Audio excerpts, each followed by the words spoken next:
পূজা উপলক্ষে হিন্দুদের শুভেচ্ছা জামাতের আমির কেন জানিয়েছে? বিষয় হচ্ছে জামাতের আমির জানালো না হেফাজতের আমির জানালো না কোন বড় হুজুর জানালো, এটা বলার বা উল্লেখ করার দরকারও নাই।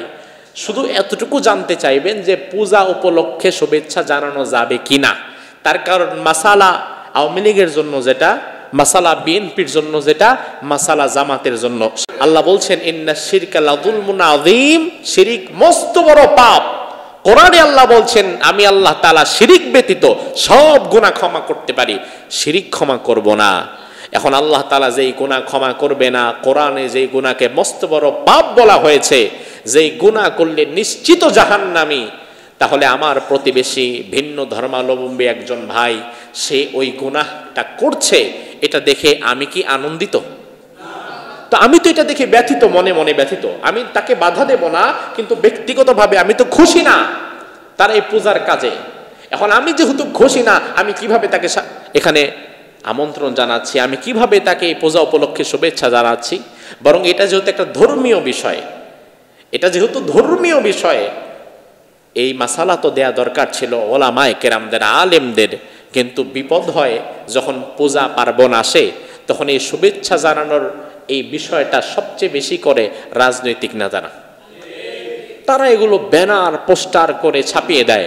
আমি জানি না সাভারে এখন এই কেন্দ্রিক ব্যানার হয়েছে কিনা, যেখানে বিরাট একজন নেতার ছবি, নিজে নেতার নাম, আল্লাহ জমুক শারদীয় দুর্গা পূজার শুভেচ্ছা আছে। আল্লাহ হিদায়াত দান করুক। একজন মুসলমান হিসাবে কখনোই কোনোভাবে ভিন্ন ধর্মাবলম্বীদের, হিন্দু ভাইদের পুজোতে শুভেচ্ছা জানানো যাবে না। এখন এটা কোন দলের কে করেছে এটা আমাদের দেখার বিষয় না। যেটা আগেও হারাম ছিল সেটা আজও হারাম, এটা কিয়ামত পর্যন্ত হারামই থাকবে। শায়েখ, প্রতিবেশী হিন্দুদের দেয়া পূজার প্রসাদ খাওয়া যাবে কি? উত্তর আপনারাই দিয়ে দিচ্ছেন। মাশাআল্লাহ, মুফতি তো আপনারাই হয়ে যাচ্ছেন।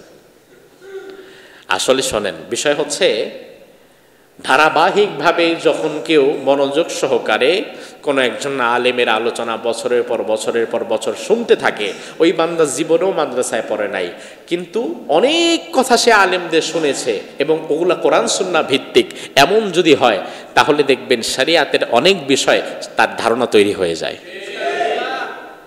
আল্লাহ তাআলা তেমন মেধা আপনাদেরকে দান করুক।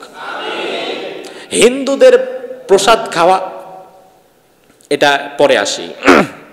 হিন্দুদের দেওয়া খাবার স্বাভাবিক অবস্থায় খাওয়ার মধ্যে দুটি ধারা আছে। প্রথম হচ্ছে, যেমন আমার প্রতিবেশী এক হিন্দু মহিলা ছিল, হিন্দু ভাষা। তো আমি দীর্ঘ সময় প্রায় 5 বছর আমার প্রতিবেশী ছিল এক হিন্দু। তো তিনি মাঝে মাঝে আমার বাসায় নাড়ু পাঠাতেন, মুড়ি পাঠাতেন, চিরা পাঠাতেন, মোয়া পাঠাতেন। এগুলো নেওয়া যাবে, এগুলো খাওয়াও যাবে, তাতে কোনো সমস্যা নাই। আবার আপনি আপনার বাসার থেকে আপনার হিন্দু প্রতিবেশীর জন্য যদি কোনো ফল ফ্রুটস বা অন্য কোনো খাবার পাঠান, সেও খেতে পারবে, তাকে পাঠাতেও পারবেন, কোনো সমস্যা নাই। দিন শেষে সে আপনার প্রতিবেশী। এতটুকু আদান প্রদান, ফর্মালিটিস, এতটুকু সামাজিকতা অবশ্যই ইসলাম সাপোর্ট করে এবং আপনাকে এ বিষয়ে অ্যাপ্রিসিয়েটও করে। কিন্তু খাওয়া যাবে না কোন খাবার? হিন্দুর দেওয়া এমন কোনো খাবার খাওয়া যাবে না যেই খাবারে জবেহের কোনো বিষয় থাকে। যেমন মুরগি খাবারের জন্য এটা জবেহের শুরুতে বিসমিল্লাহ বলার দরকার আছে না নাই? এখন মুরগি হালাল, কিন্তু জবেহের শুরুতে বিসমিল্লাহ বললো না, আল্লাহর নাম নিল না, কোনো বিধর্মী এটাকে জবাই করলো, খাওয়া যাবে? তখন হালাল খাবারটাও হারাম হয়ে যায়। তো এই জাতীয় যে বিষয়গুলো আল্লাহর নাম নিয়ে জবাই করা লাগে, এমন কোনো খাবার কোনো বিধর্মীদের কাছ থেকে, হিন্দু ভাইদের কাছ থেকে গ্রহণ করা। তাছাড়া সাধারণ খাবার খাওয়া যাবে, নেওয়া যাবে, দেওয়া যাবে, সমস্যা নেই। 2 নম্বর বিষয় হচ্ছে পূজার প্রাসাদ। সেখানে হয়তো আপনাকে চিরা, নাড়ু, মুড়ি আরও যা আছে এগুলোই দিচ্ছে, ফল ফ্রুটস দিচ্ছে, এখানে জবেহের কোনো বিষয় নাই। কিন্তু এটা যদি হয় পুজোর প্রাসাদ, তাহলে পুজোর প্রাসাদ না প্রসাদ কি বলে? হ্যাঁ, প্রসাদ। আমি তো আবার ওই যে প্রাসাদ বলতেছি, বলে দিবেন না, নয়তো এই ভিডিও হিন্দু ভাইরা দেখলে বলবে আমাদের প্রসাদটারও প্রাসাদ বানায় দিছে হুজুরে। আমাদের ভাইরা অনেক খারাপ খারাপ গালিগালাজ করে, তো মাঝে মাঝে কমেন্ট করে। তো আল্লাহ তাআলা আমাদের ভাইদেরকে হেদায়েত দান করুক, বলি আমিন। ধরেন পুজোর প্রসাদ যদি হয় চিরা, মুড়ি, নাড়ু, এরপরে ফল ফ্রুটস, তখন এই হালাল খাবারটাও পূজার প্রসাদ হিসাবে অন্তত খাওয়া যাবে না। তার কারণ রাসূল বলেন, যে খাবার আল্লাহ ছাড়া অন্য কোনো বিষয়ের কাছে উৎসর্গ করা হয় ওই খাবার খাওয়া হারাম। এখন পুজোর প্রসাদ যেটা, এটা কিন্তু মূলত তারা উৎসব উপলক্ষে তাদের ঠাকুরের কাছে আগে সমর্পণ করে, এরপরে সেই প্রসাদটা বরকত হিসাবে তারা সবাইকে দিয়ে দেয়, নিজেরাও খায় বাকিদেরকেও দেয়। এখন এটা যেহেতু তার ধর্মের সাথে কানেক্টেড একটা খাবার, পূজার প্রসাদ, এই জন্য এখানে মুড়ি মুরকি নাড়ুটাও খাওয়া যাবে না। স্বাভাবিক অবস্থায় এটা খাওয়া যাবে, কিন্তু পূজার প্রসাদ হিসাবে কোনো খাবার খাওয়া যাবে না।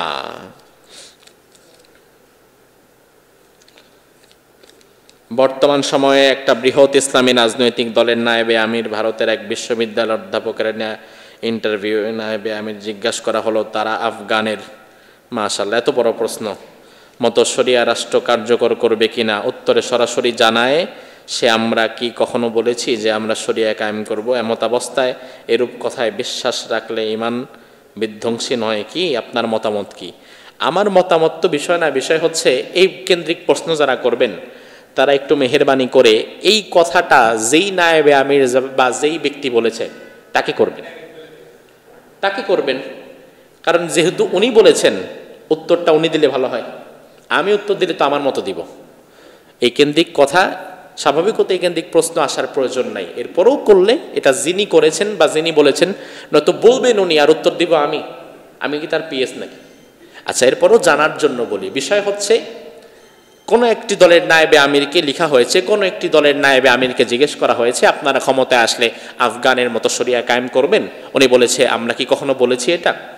বিষয় হচ্ছে শরিয়া কায়েম করার জন্য আমাদের উসওয়াহ, আমাদের আদর্শ আফগানিস্তানও হবে না। শরিয়া কায়েমের জন্য আদর্শ হবে একমাত্র মুহাম্মদ সাল্লাল্লাহু। কারণ আফগানিস্তান কি আজ পর্যন্ত তারাও পরিপূর্ণ শরিয়া কায়েম করতে পারছে?